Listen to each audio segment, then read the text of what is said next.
لیکن ہے ہمارا پڑوسی، تو اس کا بھی ہمارے اوپر ایک حق ہے کہ اگرچہ وہ غیر مسلم ہے، وہ رشتہ دار بھی نہیں ہے تمہارا، لیکن وہ تمہارے پڑوس میں رہتا ہے، فرمایا اگر وہ بھی مشکل میں پھنس جائے تو تم نے اس کا بھی ساتھ دینا، مشکل وقت میں اس کا بھی تم نے ہاتھ بٹانا ہے اور اس کی ہیلپ کرنی ہے، اور اس کے ساتھ تم نے بھلائی کرنی ہے اور نیکی سے اس کے ساتھ تم نے پیش آنا ہے۔ بلکہ میرے محبوب کریم صلی اللہ علیہ وسلم کا اس حوالے سے ایک فرمان سنیے گا۔ حضور نے فرمایا من کانا یؤمن باللہ والیوم الآخر فلیحسن الی جارہ۔ حضور نے فرمایا جو شخص اللہ پر اور آخرت کے دن پر ایمان رکھتا ہے، اسے چاہیے کہ وہ اپنے پڑوسیوں کے ساتھ رویہ بھی اچھا رکھے۔ جو اللہ پر اور آخرت کے دن پر ایمان رکھنے والا ہے، تو حضور نے فرمایا اللہ پر ایمان رکھتا ہے، آخرت کے دن پر بھی ایمان رکھتا ہے، تو فرمایا اسے چاہیے اپنے پڑوسیوں کے ساتھ بھی بھلائی کرے اور ان کے ساتھ نیکی کیا کرے، اور ان کو کبھی بھی تکلیف جو ہے نہ خود پہنچائے اور نہ تکلیف ان کو پہنچنے دیا کرے، ان کے ساتھ بھلائی کرے اور ان کے ساتھ احسان کرے۔ بلکہ ایک دن حضور نے قسم ارشاد فرمائی، اور ایک بھی نہیں، حضور نے 3 قسم ارشاد فرمائی، 3 بار حضور نے فرمایا واللہ لا یؤمن، واللہ لا یؤمن، واللہ لا یؤمن، اللہ کی قسم وہ مومن نہیں ہے، اللہ کی قسم وہ مومن نہیں ہے۔ پھر فرمایا اللہ کی قسم وہ مومن نہیں ہے۔ قیل من یا رسول اللہ، حضور کون مومن نہیں ہے؟ سرکار نے فرمایا جس کی شرارتوں سے اس کا ہمسایہ محفوظ نہیں ہے، تو حضور نے فرمایا اللہ کی قسم وہ مومن نہیں ہے۔ یہاں میں تھوڑی سی وضاحت کر دوں، محدثین نے لکھا ہے اس حدیث کے تناظر میں کہ یہاں عین ایمان مراد ہے یا تکمیل ایمان مراد ہے، تو زیادہ جو محدثین ہیں وہ اس طرف گئے ہیں کہ یہاں عین ایمان مراد نہیں بلکہ تکمیل ایمان مراد ہے۔ تو اس حدیث کا مفہوم یہ ہے کہ اتنی دیر تک حضور نے فرمایا مجھے اللہ کی قسم ہے، اتنی دیر تک اس کا ایمان کامل ہو ہی نہیں سکتا جتنی دیر تک اس کا رویہ پڑوسی کے ساتھ اچھا نہیں ہوتا۔ تو ہم نمازی بھی ہوں، ہم روزہ دار بھی ہوں، ہم شب زندہ دار بھی ہوں، ہم حاجی بھی ہوں، ہم نے عمرے بھی کیے ہوں، ہم محفل میلاد بھی کرواتے ہوں، لیکن یار اگر ہمارا ہمسائی ہم سے ناراض ہے تو پھر ہمارے پلے میں کیا ہے؟ تو یاد رکھیے گا حضور نے فرمایا اللہ کی قسم وہ مومن نہیں ہے، یعنی اس کا سینہ ابھی نور ایمان سے پورا جگمگائی نہیں ہے۔ حضور نے فرمایا جس کا رویہ اپنے پڑوسی کے ساتھ اچھا نہیں ہے۔ تو آئیے اپنے پڑوسیوں کے ساتھ اپنے رویوں کو اچھا بنا لیجئے، یہ دین کا حسن ہے، یہ ایمان کی تازگی ہے اور ایمان کی تکمیل کا یہ سبب اور ذریعہ بنتا ہے۔ بلکہ مکے کے اندر ایک تاجر تھا، تو اس نے دکان کھولی، تو گاہک آ گیا، اس نے اس کو سودا دیا، دوسرا گاہک آ گیا، تو خیر آدھا دن گزر گیا، اتنا رش تھا کہ اس کی ضرورت پوری ہو گئی، دیہڑی لگ گئی۔ تو ایک جب دکان پہ گاہک آیا تو اب اس نے اس کو سودا نہیں دیا، کہا یار یہ میرا ہمسایہ ہے دکان والا، تو جا تو اس سے سودا لے۔ تو جب وہ گاہک کو ہمسایہ کی دکان پہ بھیج دیا تو اس دکاندار کا بیٹا پاس تھا، اس نے کہا ابا جی یہ کپڑا تو ہمارے پاس دستیاب ہے، تو آپ نے باوجود اس کے کہ جانتے ہیں وہ کپڑا تو ہمارے پاس نہیں ہے، لیکن آپ نے گاہک وہ ہمسایہ کی دکان پہ بھیج دیا ہے، وجہ کیا؟ تو باپ کہنے لگا پتر اب تک میں نے دنیا کمائی ہے، اب میں آخرت کمانے لگا، اب تک میں نے دنیا کمائی ہے اور اب میں آخرت کمانے لگا ہوں۔ ابا جی وہ کیسے؟ کہا بیٹا میری ضرورت تو پوری ہو گئی ہے نا، اللہ اکبر، لیکن میں صبح سے دیکھ رہا ہوں اس بیچارے کی دکان پہ ایک بھی گاہک نہیں ہے، اس کی بھی ضروریات ہیں، اس کے گھر میں بھی بچے ہیں، تو چلو میں نے گاہک بھیجا ہے، سودا بک جائے گا تو گھر میں کھانا لے کے وہ جب جائے گا بچے کھائیں گے، اللہ کی رحمتوں کے حقدار ہم بن جائیں گے، اللہ کی رحمتوں کے ہم حقدار بن جائیں گے۔ تو یہ دین ہے، یہ آپ کا اسلام ہے، یہ آپ کے اسلام کا حسن ہے۔ کبھی اس طرف بھی اپنی زندگی کو موڑ کے دیکھو کہ ہمارے رب نے ہمارے لیے قرآن کے اندر کون کون سے احکام اتارے ہوئے ہیں، اور ہمارا دین ہمیں کس بات کی ترغیب دیتا ہے اور کس کا بات کی ہمیں تلقین کی جا رہی ہے۔ تو کہا ہمسائے کے ساتھ تمہارا رویہ کیا ہونا چاہیے؟ اچھا ہونا چاہیے. بلکہ معذرت کے ساتھ ہمارے ہاں کیا ہوتا ہے، ہمارے گاہک اگر سامنے والی دکان پہ، ہمسائے کے دکان پہ چلا جائے تو ہم گھورتے ہیں. ہم کہتے ہیں ادھر کیوں چلا گیا، آوازیں لگائیں گے. آپ نے یہ بازاروں میں دیکھا ہوگا جو زیادہ رش والے بازار ہوتے ہیں، وہاں آوازیں لگائیں گے، اس کو بلائیں گے ادھر آ جا ادھر آ جا. بلکہ ہمارے شہروں میں تو، بڑے شہروں میں، فیصل آباد میں تو انارکلی ایک دوست کا دکان کرتا تو انہوں نے کمیشن ایجنٹ رکھے ہوئے ہیں، تو وہ گاہک کو کھینچ کے لاتے ہیں، جی اس دکان سے سودا لیں. تو میں نے کہا یہ آپ نے کیوں بتا رکھا ہوگا، جی یہ دیہڑی لگا کے جاتے ہیں 5-5 6 ہزار کی. میں نے کہا وہ کیسے؟ کہا ہماری ان کی بات طے ہے کہ اگر 5,000 گاہک خرید و فروخت کرے گا ہماری دکان سے تو فی 1000 کے بدلے پتہ نہیں 30 یا 40 یا 50 جو بھی انہوں نے طے کیا ہوا ہے، تو وہ دوسرے کی دکان سے کھینچ کے لاتے ہیں. تو یار کتنی دولت کما لو گے، کہاں تم نے یہ لے کے جانی ہے، یہ سب کچھ یہیں پہ رہ جانا ہے. ایک حدیث سنیے گا اور ذرا اپنے کعبے کو اور نیت کے قبلے کو درست کیجئے گا. حضور نے فرمایا جب کسی بندہ مومن کا یا کسی بھی شخص کا انتقال ہوتا ہے تو حضور نے فرمایا لوگ کہتے ہیں کہ ما اخر فلان، یہ پیچھے کیا چھوڑ کے گیا ہے. آپ بھی دیکھتے ہیں جب بڑے بڑے لوگ، یہ لمبردار، یہ چودھری مرتے ہیں تو دنیا سے فوت ہوتے ہیں، جب جاتے ہیں تو پیچھے اخباروں میں خبریں چھپتی ہیں اور لکھا ہوتا ہے یہ فلاں سیٹھ صاحب کا انتقال ہو گیا، اتنے سٹور چھوڑ گیا، اتنے بنگلے چھوڑ گیا، اتنی گاڑیاں چھوڑ گیا، یہ پراپرٹی چھوڑ گیا، اتنی اولاد چھوڑ گیا، ورثے میں یہ چھوڑ گیا. حضور نے فرمایا جب کسی کا انتقال ہوتا ہے دنیا والے کہتے ہیں ما اخر فلان، یہ پیچھے کیا چھوڑ کے گیا ہے. جب قبر میں جاتا ہے فرشتے اٹھا کے بٹھاتے ہیں، وہ کہتے ہیں ما قدم فلان، آگے کے لیے کیا دیتا ہے. تو یار کچھ آگے کے لیے بھی ہونا چاہیے اور ضرور ہونا چاہیے. وہ سکندر بھی جب مرنے لگا تو اس نے کہا جی میرا جب انتقال ہو جائے اور مجھے غسل دینے کے بعد کفناؤ اور کفن پہناؤ تو مجھے کفن پہنانے لگو تو میرے ہاتھ کفن سے دونوں باہر رکھنا. تو کہا جی وہ کیوں؟ وہ سارا کپڑا جو ہے وہ پورے جسم پہ لپیٹا جاتا ہے تو آپ کہتے ہیں ہاتھ باہر رکھنا، وجہ کیا ہے؟ کہا میں زمانے کو یہ دکھا کے جانا چاہتا ہوں، ایک میسج دے کے جانا چاہتا ہوں کہ سکندر بھی دنیا سے گیا ہے تو اپنے ہاتھ خالی دیکھے. تو یار یہ پیسے کی خاطر کیوں اپنی آخرت کو برباد کرتے ہو اور کیوں جو ہے اس پیسے کی خاطر اپنے رشتوں کو توڑتے ہو؟ تو خیر اس نے، تاجر نے کہا جی میں اب تک بیٹا دنیا کما رہا تھا اور اب میں نے آخرت کا سودا کیا ہے، اب میں نے اپنی آخرت کو بنایا ہے. اسی لیے حضور نے فرمایا جو میں نے پہلے حدیث بیان کی، حضور نے فرمایا جو اللہ پر اور آخرت کے دن پر ایمان رکھتا ہے، فرمایا وہ ہو ہی نہیں سکتا کہ اپنے پڑوسی کے ساتھ سلوک نہ اچھا کرنا ہے. اس کو چاہیے کہ اپنے پڑوسی کے ساتھ وہ اپنا سلوک اچھا رکھے. خیر جبریل پڑوسیوں کے احکام لے کر اتنی کثرت کے ساتھ حضور کی بارگاہ میں حاضر ہوئے. حضور خود فرماتے ہیں کہ مجھے ڈر لگنے لگا کہ کہیں اللہ تعالیٰ پڑوسی کو وراثت میں کہیں شریک ہی نہ بنا دے. تو اس قدر ان کے ساتھ پیار ہونا چاہیے، محبت ہونا چاہیے. اور میاں آپ کا بھائی بعد میں پہنچے گا، پڑوسی نے آپ کی مشکل وقت میں آپ کے پاس پہلے پہنچنا، اس لیے بنا کے رکھنی چاہیے. یہ نہیں ہے وہ کمال کہ آپ نمازی ہیں، یہ کمال نہیں ہے کہ آپ حاجی ہیں، کمال یہ ہے کہ آپ کے اندر انسانیت کتنی ہے. کمال یہ ہے، یہ نمازی حاجی ہونا مسلمان یہ بات کی جو ہے وہ اعزازات ہیں، لیکن سب سے پہلے تو ہم نے دیکھنا ہے کہ ہم اچھے انسان بھی ہیں یا نہیں.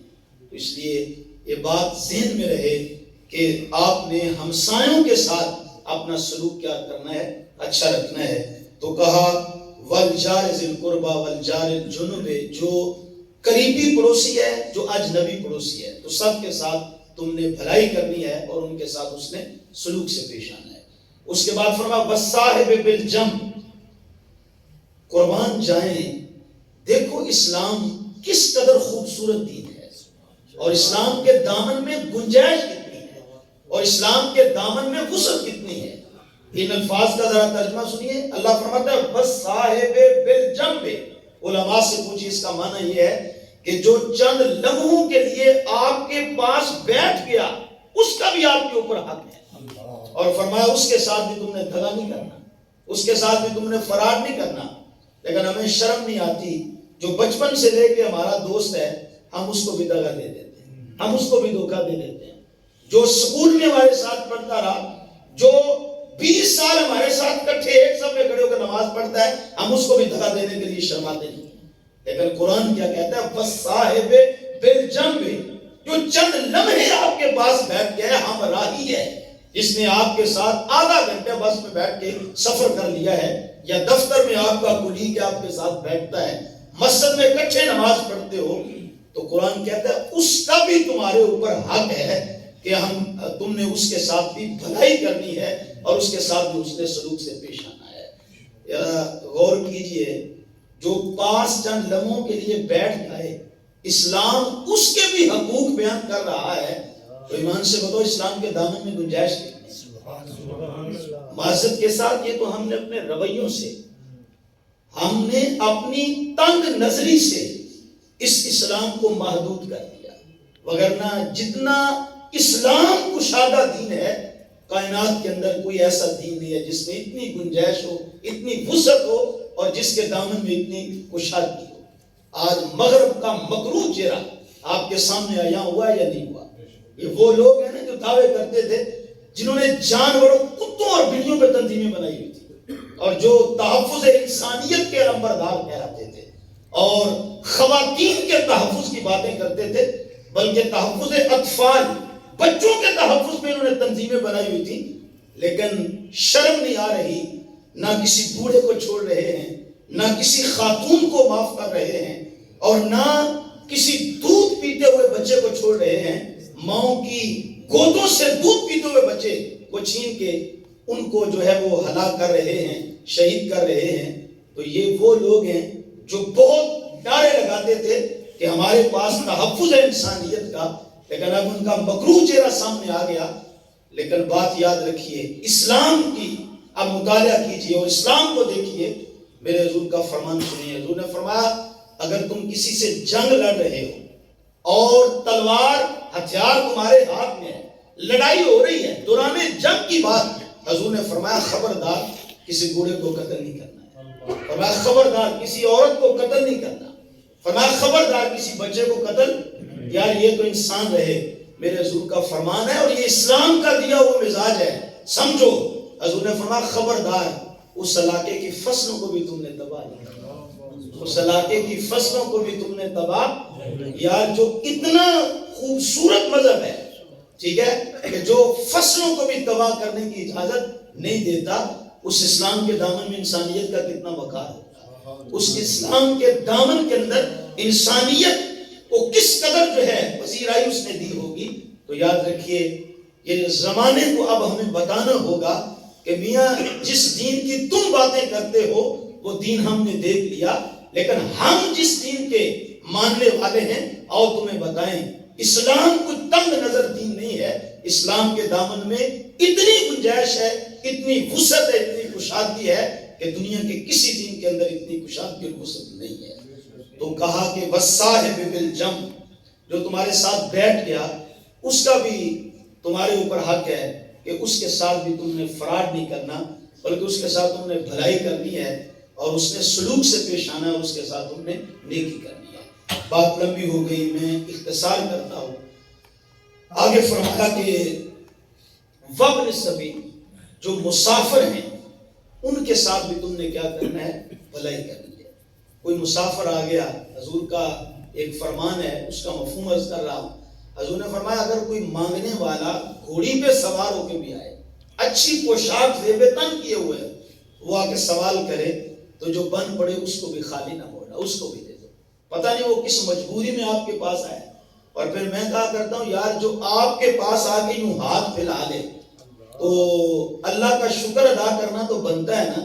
یا اللہ تیرا شکر ہے تو نے مجھے دینے والوں میں رکھا ہے، دینے والوں میں نہیں رکھا۔ اور پھر میں تو کہا کرتا ہوں کہ کوئی بھی آ جائے تو اگر ضرورت آپ کے پاس اپنی ہے تو پھر تو اس کو پورا کریں گے، لیکن اگر گنجائش ہے تو کسی بھی سائل کو خالی نہ لوٹایا کرو۔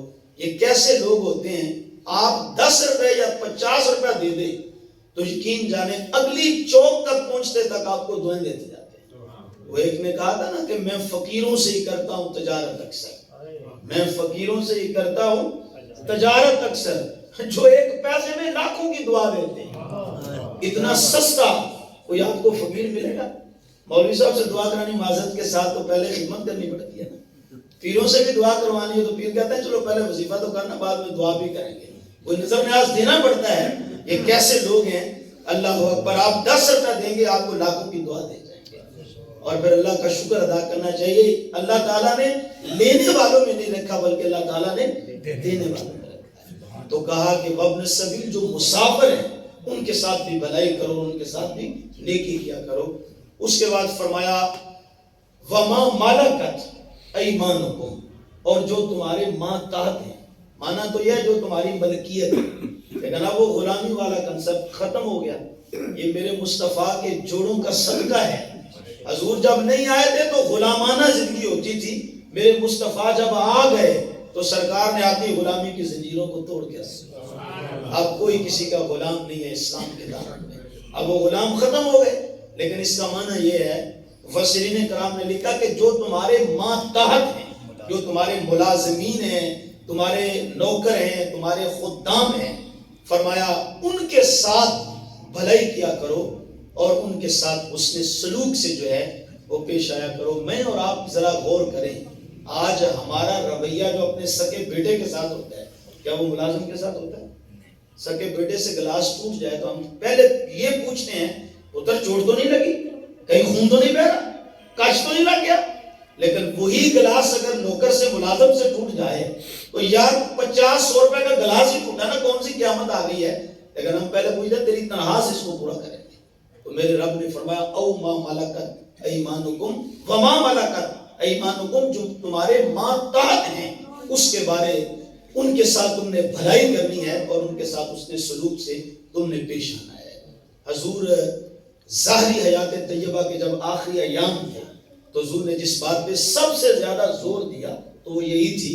حضور بار بار فرماتے تھے میرے غلاموں اپنے ماتحتوں کے بارے میں ہمیشہ اپنے رب سے ڈرتے رہے. جو تمہارے ماتحت ہیں ان کے بارے میں ہمیشہ اپنے رب سے ڈرتے رہنا. اللہ اکبر. بلکہ حضور کا جو زندگی کا طور طریقہ تھا وہ تو اتنا خوبصورت ہے. اور حضور نے یتما کے ساتھ غلاموں کے ساتھ جو پیار کیا ہے تو وہ ایک اپنی ایک الگ ہی داستان ہے. زید بن حارثہ غلام تھا نا، اور اس کو پھر آزاد کیا. پھر فرمایا زید بن حارثہ کو یہ مقام دیا، فرمایا زید بن حارثہ تو میری اہل بیت میں سے. اور پھر کس قدر زید بن حارثہ کا جو بیٹا اسامہ بن زید یہ غلام کا بیٹا تھا نا، لیکن محبت کتنی ہے حضور کی. اگر ایک زانو پہ امام حسین بیٹھے ہیں تو دوسرے زانو پہ اسامہ بن زید بیٹھے. حضور خود اس کی ریند اپنے ہاتھوں سے صاف کیا کرتے تھے. بے پناہ پیار دیا اور زمانے کو بتایا اگر نواسے سے پیار کرنا سنت مصطفیٰ ہے تو پھر غلام کے بیٹے سے پیار کرنا یہ بھی تمہارے آقا کی سنت ہے. لیکن ہم نواسوں سے پیار کرنا تو سنت مصطفیٰ سمجھتے ہیں. کوئی بھی بیٹی کا بیٹا ہو تو ہم پیار کریں گے تو کوئی بات کہہ دیجیے آقا کی سنت ہے. لیکن حضور کی سیرت کو پڑھ کے دیکھو، اگر ایک زانو پہ حضرت حسین بیٹھے ہیں تو دوسرے زانو پہ اسامہ بن زید بیٹھے ہیں. اس کا معنی یہ ہوا کہ اگر نواسے سے پیار کرنا میرے مصطفیٰ کی سنت ہے تو پھر ملازم کے بیٹے سے پیار کرنا یہ بھی تمہارے کریم آقا کی سنت ہے. بلکہ فتح مکہ جب ہوتا ہے تو اس وقت حضور شانہ شان کے ساتھ جب مکے میں داخل ہو رہے تھے تو اس وقت حضور جس سواری پہ سوار تھے تو خیر حضور کا سر انور جھکا ہوا ہے عجز کے ساتھ، ان کے ساری کے ساتھ. لیکن حضور کے پیچھے ایک بیٹا بیٹھا ہے. اب تاریخ کے اوراق کو آپ مطالعہ کریں تو ذہن تو اس طرف جاتا ہے کہ شاید وہ کسی قریشی سردار کا بیٹا ہوگا، شاید حضور کے خاندان کا کسی فرد کا بیٹا ہوگا.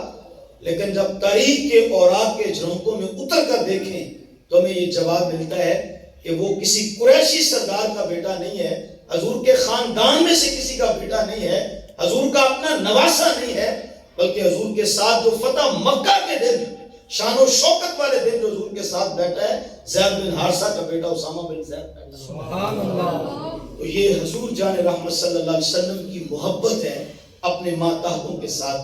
بلکہ حضرت انس بن مالک کہتے ہیں میں 10 سال حضور کی خدمت میں رہا اور حضور کی نوکری کی ہے. جھڑکی تو بڑی دور کی بات ہے، مارنا تو بڑی دور کی بات ہے. حضور نے کبھی مجھے اف بھی نہیں کہا. 10 سالوں کے اندر حضور نے کبھی مجھے اف بھی نہیں کہا.